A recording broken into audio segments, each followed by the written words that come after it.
Officially তোমাদের declaration হয়ে গেছে।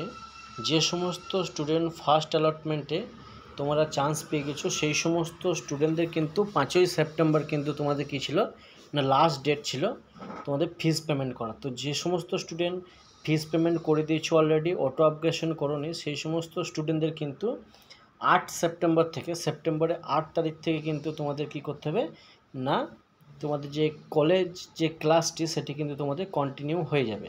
তো সেক্ষেত্রে তোমরা কি করতে পারবে, এখানে যে ওপরে একটা কিন্তু তোমাদের পপ আপ কিন্তু শো হচ্ছে, সেখানে তোমরা দেখতে পাবে যে সেই সমস্ত স্টুডেন্টদের যাদের কলেজ অ্যালটেড হয়ে গেছে এবং চান্স পেয়ে গেছো সেই সমস্ত স্টুডেন্টদেরই কিন্তু মাত্র তোমাদের কী হবে না, 8ই সেপ্টেম্বর থেকে ক্লাস স্টার্ট হয়ে যাবে এবং তোমাদের রিপোর্ট করতে হবে আপ ক্লাস।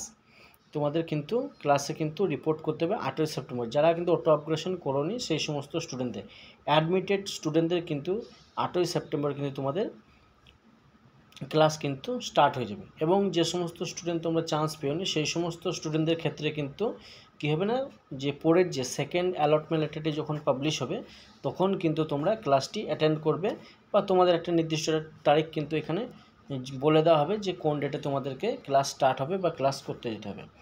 তো আর একটা কথা বলে রাখি, যে সমস্ত স্টুডেন্ট এখনও অবধি চান্স পেওনি সেই সমস্ত স্টুডেন্টদের সেকেন্ড অ্যালটমেন্ট লেটার যখন পাবলিশ হবে ততদিনে কিন্তু ওয়েট করতে হবে। সেকেন্ড অ্যালটমেন্ট জেনারেট হওয়ার পরে কিন্তু সেকেন্ড একবার কিন্তু কাউন্সিলিং, অর্থাৎ দ্বিতীয়বার তোমাদের কাউন্সিলিং করার জন্য একটা সময় দেওয়া হবে। সেই কাউন্সিলিংয়ের সময়ে কিন্তু তোমরা কী করতে পারবে, আর একবার চয়েস ফিলিং করতে পারবে। যে সমস্ত ক্যান্ডিডেট অটো আপগ্রেশন করেছে তাদের কিন্তু কিছু করার দরকার নেই, সেই লিস্টের বেসিসেই কিন্তু তোমাদের কী হবে না, সেকেন্ড কাউন্সিলিং পার্টিসিপেট করতে পারবে। এবং যদি কোনো স্টুডেন্ট কাউন্সিলিং করতে ভুলে গেছো সেই সমস্ত স্টুডেন্টদেরও কিন্তু কী হবে না, চয়েস ফিলিং করার জন্য একবার সুযোগ দেওয়া হবে। সেকেন্ড যে চয়েস ফিলিংটি হবে তখন, যতদিন না কলেজে সিট পূর্ণ হবে ততদিন তোমাদের কাউন্সিলিং চলতে থাকবে, একটা নির্দিষ্ট সময় থাকবে সেই সময়ের মধ্যে।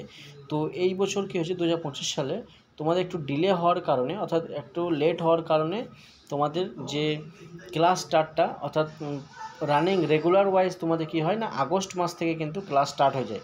সেক্ষেত্রে আগস্ট মাসে ক্লাস না স্টার্ট হওয়ার কারণে তোমাদের এই বছর একটু সময় কিন্তু কম থাকার কারণে কী করা হয়েছে না, তোমাদের তাড়াতাড়ি কিন্তু ক্লাসটি স্টার্ট করে দেওয়া হয়েছে, কারণ একটা নির্দিষ্ট সময় সাপেক্ষে কিন্তু এটি কিন্তু হয়ে থাকে। তো কারণবশত এই বছর একটু লেট হওয়ার কারণে তোমাদের এটি হয়েছে।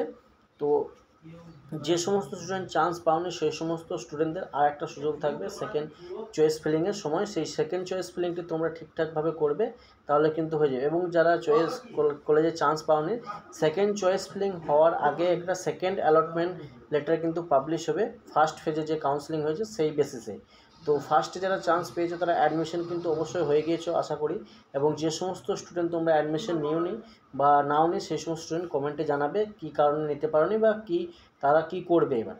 তো সেই রিলেটেড আমি একটা ভিডিও বানিয়ে দেবো। যে সমস্ত স্টুডেন্ট তোমরা কাউন্সিলিং করেছিলে ঠিকই কি অ্যালটমেন্ট জেনারেট হয়ে গেছে, ঠিকঠাকভাবে দেখোনি, তো ডেট পেরিয়ে গেছে, এই বছর কিন্তু কিছু একটা লিমিটেড সময় দিয়েছিল, 2 থেকে 1 দিনের ভেতরে কিন্তু তোমাদের এই পুরো প্রসেসটি কিন্তু কমপ্লিট হয়ে গেছে।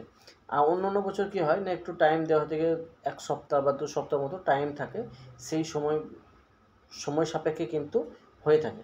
তো এই বছর কোনো সময় দেওয়া হয়নি, সেই ক্ষেত্রে তোমরা যে সমস্ত স্টুডেন্ট কাউন্সিলিংয়ে চান্স পেয়েছিলে কিন্তু অ্যাডমিশন নিতে পারোনি, আজ 8 তারিখ হয়ে 6 তারিখ হয়ে গেল, তো সেই সমস্ত স্টুডেন্টরা কী করবে আমাকে কমেন্টে জানাবে, আমি সেই রিলেটেড একটা ভিডিও বানিয়ে তোমাদেরকে জানিয়ে দেবো। এবং অনেক স্টুডেন্টের কী হয়েছে না, অটো আপগ্রেশন প্রসেসটি দেখাচ্ছে না যে অটো আপগ্রেশন করবে, সেই সমস্ত স্টুডেন্টরা কী করবে না, নেক্সট একটা ভিডিও আসবে যে অটো আপগ্রেশন যাদের অপশান দেখাচ্ছে না তারা কি করবে। তো কমেন্টে জানাবে কি করতে হবে না, কি প্রবলেম হয়েছে, সেই রিলেটেড আমি কি করব না ভিডিও একটা বানিয়ে তোমাদেরকে দিয়ে দেবো। তো ভিডিওটা এই পর্যন্ত যদি হেল্পফুল মনে হয়ে থাকে বন্ধুদের মধ্যে অবশ্যই শেয়ার করে দেবে, এবং আমাদের চ্যানেলে নতুন হয়ে থাকলে চ্যানেলটিকে সাবস্ক্রাইব করে পাশে থাকা বেল আইকনটি প্রেস করে দেবে। আইটিআই সমস্ত আপডেট কিন্তু সিরিয়াল ওয়াইজ কিন্তু পেতে থাকবে। তো এখন ক্লাস স্টার্ট হতে বলেছে, তো রিপোর্ট করতে বলেছে তোমাদের ক্লাসে 8ই সেপ্টেম্বর। এখনও কিন্তু তোমাদের কী করতে হবে না, যে মেডিকেল সার্টিফিকেট রয়েছে সেই মেডিকেল সার্টিফিকেট কীভাবে বানাবে, তার যে ফরম্যাটটি রয়েছে সেই ফরম্যাটটি কোথায় পাবে, বিস্তারিত কিন্তু আমি তোমাদেরকে দিয়ে দেবো, এবং কীভাবে কী করতে হবে সমস্ত তথ্য বা আপডেট কিন্তু তোমাদেরকে আমি বলে দেবো। তো ভিডিওটা যে এই পর্যন্তই, যদি কারো কিছু জানার থাকে সেক্ষেত্রে কমেন্টে জানাবে এবং আমি তোমাদেরকে রিপ্লাই দিয়ে দেবো বা সেরকম সাপেক্ষে একটা ভিডিও বানিয়ে তোমাদেরকে সেখানে বুঝিয়ে দেবো। তো আজকে এই পর্যন্তই, ধন্যবাদ।